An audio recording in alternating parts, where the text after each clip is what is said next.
Kisah emas Kus Plus, dari Bui hingga jadi band legendaris Indonesia.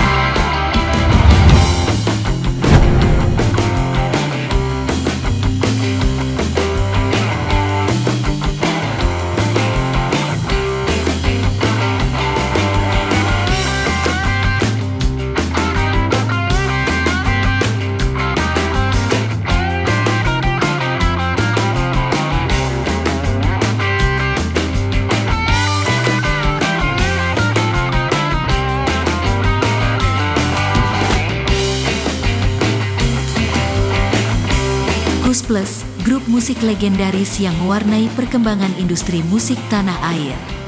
Kiprahnya berpengaruh besar karena merupakan pelopor musik pop dan rock and roll di negeri ini. Lagu-lagu Kus Plus menjadi kiblat musisi lain dan tak padam ditelan zaman.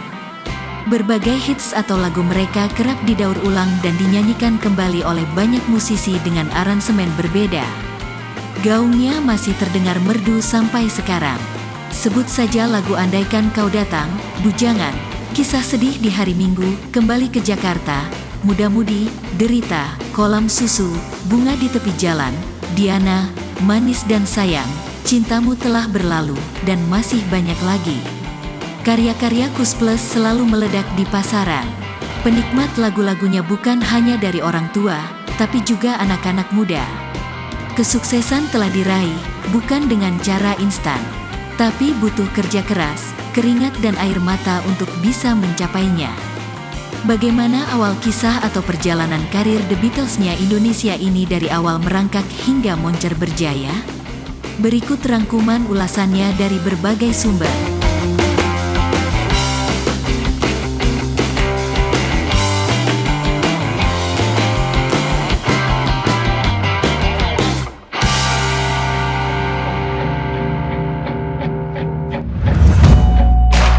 Berawal dari Kus Brothers.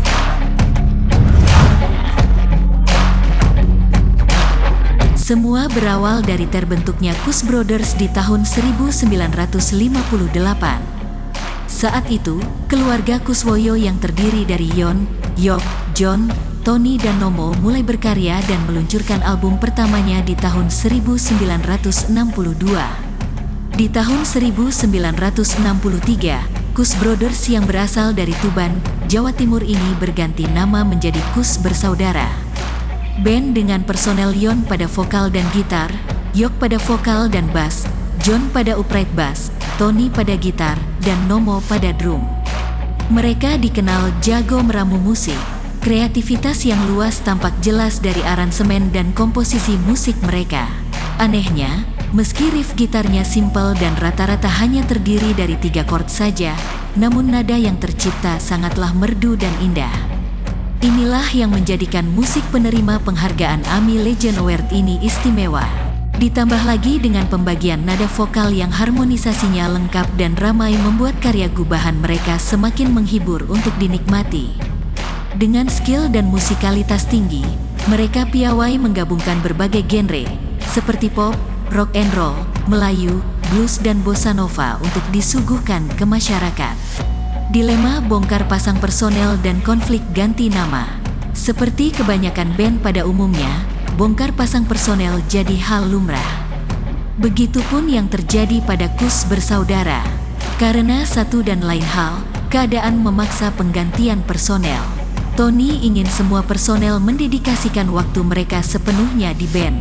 Hal ini menjadi dilema bagi Nomo yang saat itu bekerja sampingan demi menafkahi anak istri. Akhirnya, keadaan mengharuskan Nomo dan Yok keluar dari Kus Bersaudara. Namun, tamatnya Kus Bersaudara berbuah hikmah hingga melahirkan Kus Plus.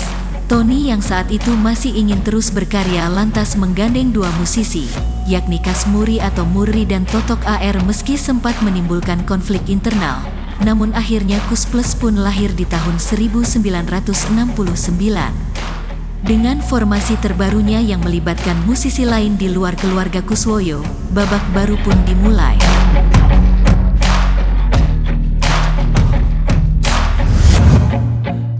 Aktif bawakan lagu ciptaan sendiri.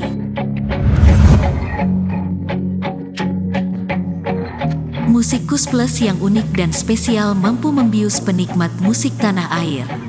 Ini membuat para produser mendorong grup band lainnya, seperti Deloitte dan The Mercy saat itu untuk mengikuti tren musik yang diciptakan Kus Plus.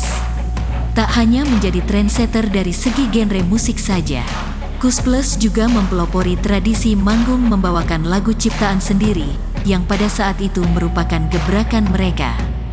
Dalam album serial volume 1, 2, dan berikutnya, Kus Plus terus melanjutkan tradisi ini. Namun pada awal kemunculannya, Kus Plus tak langsung mendapat sambutan meriah.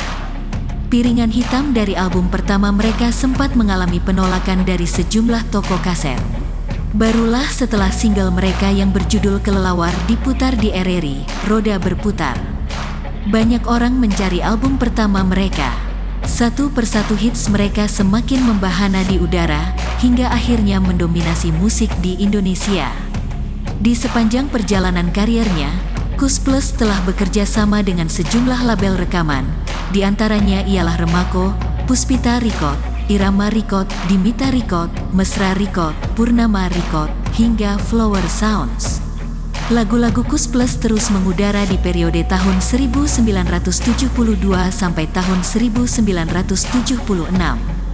Dalam sejumlah pesta dan pertemuan serta acara radio, semua lagu-lagu Kus Plus. Popularitas grup band ini kian menanjak. Album baru dari Kus Plus paling ditunggu para penggemar. Kus Plus bahkan dinobatkan menjadi band terbaik dalam acara Jambore Band di Senayan tahun 1972. Saat itu, Kus Plus menjadi satu-satunya band yang membawakan lagunya sendiri. Sementara band lainnya rata-rata menyanyikan lagu-lagu berbahasa Inggris. Mesin pencetak hits yang laris manis. Prestasi band yang satu ini memang luar biasa. Bertangan dingin, Kus Plus mampu menjadi mesin pencetak hits yang laris manis dalam waktu singkat. Durasi kerja mereka bahkan terbilang sangat cepat. Menurut info yang didapatkan dari para penggemar mereka, Kus Plus tak tanggung-tanggung dalam berkarya. Sebanyak 22 album berhasil dirilis hanya dalam waktu setahun, yakni di tahun 1974. Ke-22 album tersebut mencakup lagu-lagu baru, album The Best, hingga album versi instrumental mereka. Kemudian di tahun 1975, Kus Plus kembali merilis 6 album berikutnya. Menyusul di tahun 1976, 10 album kembali diluncurkan ke pasaran. Hebatnya lagi, lagu-lagu Kus Plus ini bukan lagu asal yang tak enak didengar. Sebaliknya, hampir seluruhnya menjadi hits dan mendapat sambutan positif. Menyumbangkan banyak jasa dan teladan dalam perkembangan industri musik tanah air, Kus Plus meraih penghargaan Legend Bassov Award pada tahun 1992. Kus Plus begitu totalitas dan mendedikasikan seluruh waktu dan tenaga untuk bernyanyi. Prestasi mereka dalam berkarya pun mencetak rekor yang membanggakan dalam catatan sejarah. Sejak tahun 1960, Kus Plus berhasil menelurkan 953 lagu yang disematkan ke dalam 89 album. Tercatat, Kus bersaudara berhasil menciptakan 203 lagu yang diproduksi ke dalam 17 album. Sedangkan Kus Plus lebih dahsyat lagi, mereka terhitung telah mencetak 750 lagu untuk 72 album.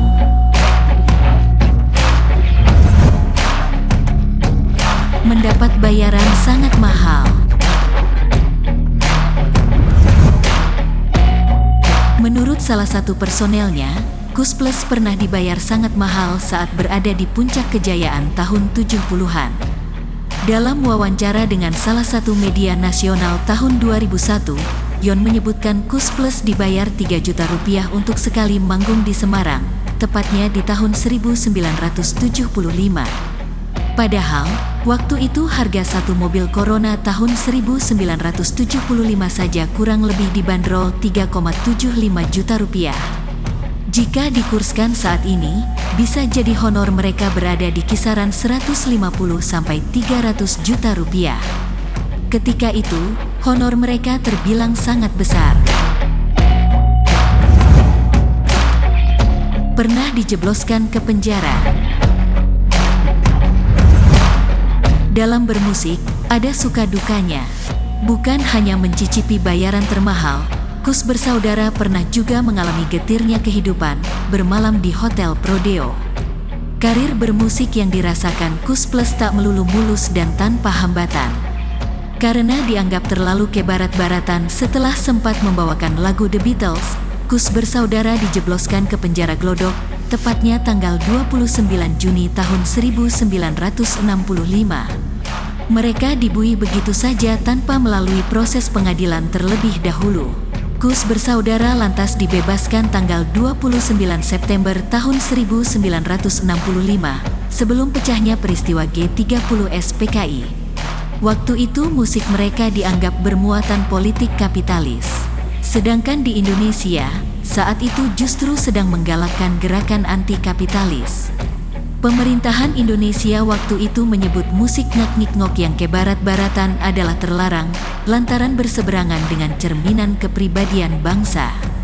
Yok bercerita kepada media, Bung Karno ketika itu melarang untuk tidak membawakan musik yang Elvis-Elvisan atau Elvis Presley. Padahal menurut Yok, band mereka tak ada maksud tertentu selain dari menghibur para penggemarnya. Yok yang merasa sangat disudutkan atas kasus tersebut lalu menambahkan, mereka hanya membawakan sedikit musik barat. Selebihnya, Kus bersaudara tetap menyanyikan lagu-lagu mereka sendiri, di antaranya Senja, Telaga Sunyi hingga Dara Manisku. Dirinya dan keluarga Kus tak pernah ada niatan untuk menodai kedaulatan Republik Indonesia. Malahan, mereka ingin mengharumkan nama Bumi Pertiwi melalui karya musik.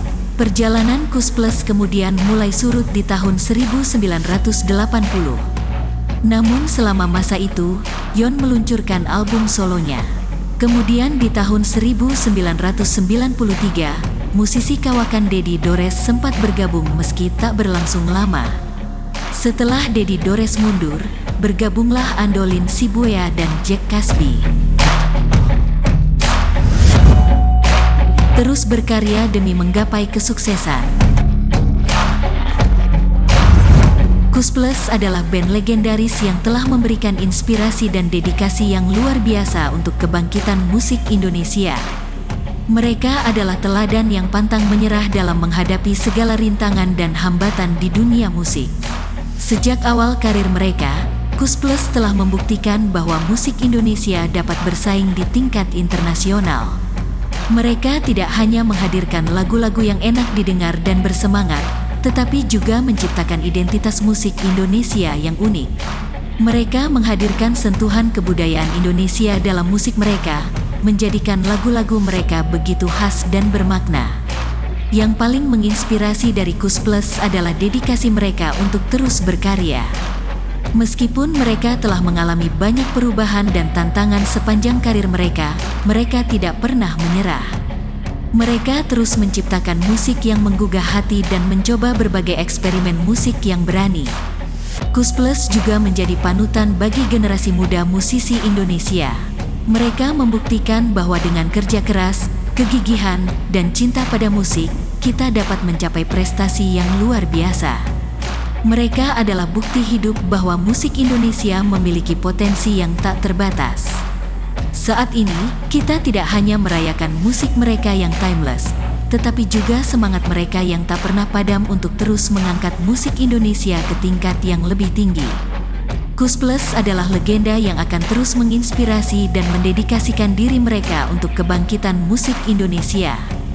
Terima kasih, Kus Plus, atas segala yang telah kalian berikan kepada dunia musik Indonesia.